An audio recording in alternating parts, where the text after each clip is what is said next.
Hi friends, welcome to my channel. ఈరోజు నేను దోస పిండితో గుంట పొంగనాలు చేస్తాను. ఎలా చేస్తానో చూడండి. చాలా టేస్టీగా 10 మినిట్స్లో అయిపోతుందండి. బ్రేక్ఫాస్ట్ ఇలా చేసుకుంటే టేస్టీగా ఉంటాయి. చూడండి, ఫస్ట్ అయితే నేను ఒక చిన్న గ్లాస్ తీసుకొని హాఫ్ గ్లాస్ అయితే మినపప్పు వేసుకున్నానండి. వేసుకొని అందులో ఆ గ్లాస్తోనే 1.5 గ్లాసు బియ్యం వేసుకోవాలండి. వేసుకొని చూడండి, 1.5 అయితే బియ్యం వేసుకున్నాను. దానిలో హాఫ్ అండి కొంచెము ఒక 2 స్పూన్ అంతా శనగపప్పు వేసుకోవాలండి. వేసుకొని దాన్ని 3 అవర్స్ 4 అవర్స్ అలా నానబెట్టాలండి. నానబెట్టుకున్న తర్వాత దాన్ని మిక్సీ పట్టాలండి. మిక్సీ పట్టేటప్పుడు ఒక కప్పు అయితే అన్నం వేసుకోవాలండి. అన్నం అయితే అప్పటికప్పుడు వండుకునేది కాదండి, ఫస్ట్ వండే అన్నం ఉంటుంది కదా, ఆ అన్నాన్ని అందులో వేసుకోవాలండి. వేసుకొని మిక్సీ పట్టుకోవాలండి. మిక్సీ పట్టుకునేటప్పుడు నేనైతే సాల్ట్ సరిపోగా వేసుకుంటున్నాను. మీరు బాగా పులిసిపోతుంది అనుకుంటే తరువాత వేసుకోండి. నెక్స్ట్ డే నేనైతే ఇక్కడ పొల్లదు ఈ ఉత్తరాఖండ్లో, అందుకోసమని నేను వేసుకుంటున్నానండి. ఫస్ట్ వేసుకొని బాగా ఇలా కలుపుకోవాలండి. మనం ఎంత గట్టిగా కలుపుకుంటే అంత మెత్తగా వస్తాయండి పొంగనాలు. చూడండి, నేనైతే అందులో 2 ఆనియన్స్ చిన్నగా కట్ చేసి పెట్టుకున్నాను. ఇంకా పచ్చిమిర్చి అండి, పచ్చిమిర్చి అందులో వేసుకొని బాగా కలుపుకోవాలండి. ఇంకా 1 స్పూన్ జీలకర్ర వేసుకోవాలి. జీలకర్ర వేసుకుంటే టేస్ట్ బాగుంటుంది. ఇంకా మీకు కావాలంటే అందులో క్యారెట్ వేసుకోవచ్చండి. క్యారెట్ వేసుకుంటే బాగుంటుంది. క్యారెట్ కొత్తిమీర వేసుకుంటే బాగుంటుందండి. మా పిల్లలు తినరని నేను వేయట్లేదు. ఇంకా జీలకర్ర ఇందులో వేసుకున్నానండి, 1 స్పూన్ వేసుకున్నాను. ఇంకా ఈ ఆనియన్స్ అన్నీ పచ్చిమిర్చి అందులో వేసుకొని బాగా కలుపుకోవాలండి.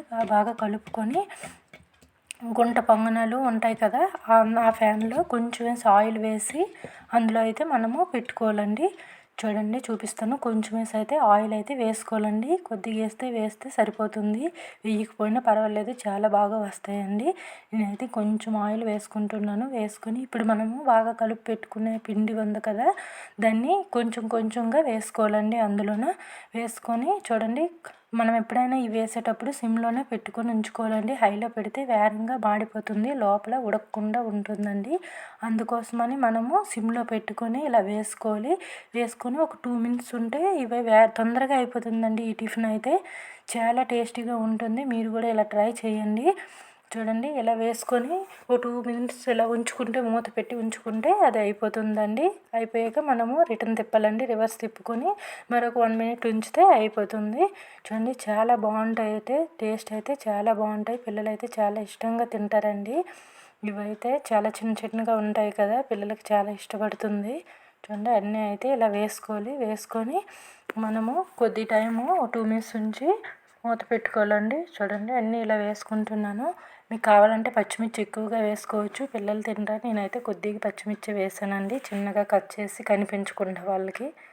చూడండి, ఇలా వేసుకొని ఇప్పుడైతే మూత పెట్టుకోవాలండి. మూత పెట్టుకొని 2 మినిట్స్ అయితే సరిపోతుందండి. హైలో మాత్రం ఎప్పుడు పెట్టకూడదు, సిమ్లో పెట్టుకొని మాత్రమే ఉంచుకోవాలండి. ఉంచుకొని చూడండి, ఇలా రివర్స్ తిప్పుకోవాలండి. కొద్ది టైము అవి 2 మినిట్స్ అయ్యాక ఇలా మనం అన్నీ రివర్స్ తిప్పుకోవాలి. తిప్పుకుంటే చాలా బాగుంటుందండి టేస్ట్. తిప్పాక 1 మినిట్ అయితే సరిపోతుంది. తొందరగా అయిపోతుందండి ఈ టిఫిన్ అయితే. 10 మినిట్స్లో మనం అయితే రెడీ చేసేయవచ్చు. చూడండి, చాలా బాగుంటాయండి టేస్ట్ అయితే. చూడండి, మొత్తం ఇలా రివర్స్ తిప్పుకొని ఒక 1 మినిట్ 2 మినిట్స్ ఉంచితే సరిపోతుందండి, అయిపోతాయి. చూడండి, ఇలా మొత్తం తిప్పుకొని మళ్ళీ మూత పెట్టుకొని ఒక 2 మినిట్స్ ఉంచుకోవాలండి. ఉంచుకొని మొత్తం ఇంక తీసేయాలి. చూడండి, అలా అయ్యాయి. చాలా బాగుంటాయండి. చాలా మెత్తగా వస్తాయి. మనము పిండి కలిపేటప్పుడు చాలా ఎక్కువ టైం ఇలా కలపాలండి హ్యాండ్తో. అప్పుడు చాలా బాగుంటాయండి, మెత్తగా స్మూత్గా ఉంటాయి తినేటప్పుడు. ఇంకా చట్నీ చూపిస్తాను చూడండి. నేనైతే కొంచెం పల్లీలు తీసుకున్నాను, శనగ పలుకులు కొద్దిగా తీసుకున్నాను.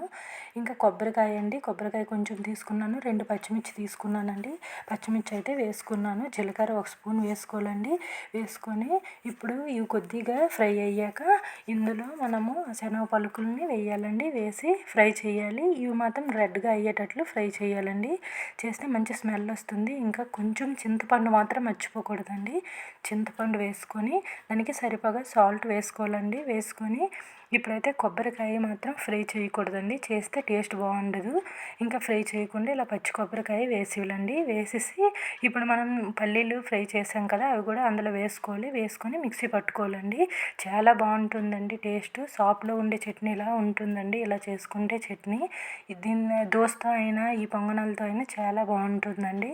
చూడండి, మళ్ళీ అదే కళాయిలో కొంచెం జీలకర్ర వేసుకోవాలి. కొంచెం ఆయిల్ అయితే సరిపోతుందండి. నేనైతే కొద్దిగా చట్నీ చేస్తున్నాను కనుక కొంచెం ఆయిల్ వేసుకొని, జీలకర్ర వేసుకొని, పోపు వేసుకొని, ఇంకా ఎండుమిర్చి వేసుకోవాలండి. ఇప్పుడు మనము కొంచెం వేడి నీళ్ళు, మనకి కొద్దిగా పలస కావాలంటే చల్లనీళ్ళు ఎప్పుడు వేయకూడదండి. గోరువెచ్చని వాటర్ ఉంటుంది కదా, ఆ వాటర్ని అయితే అందులో వేసి మనము పలసగా, కొంచెం మనకి ఎంత పలసగా కావాలంటే అలా చేసుకోవాలండి.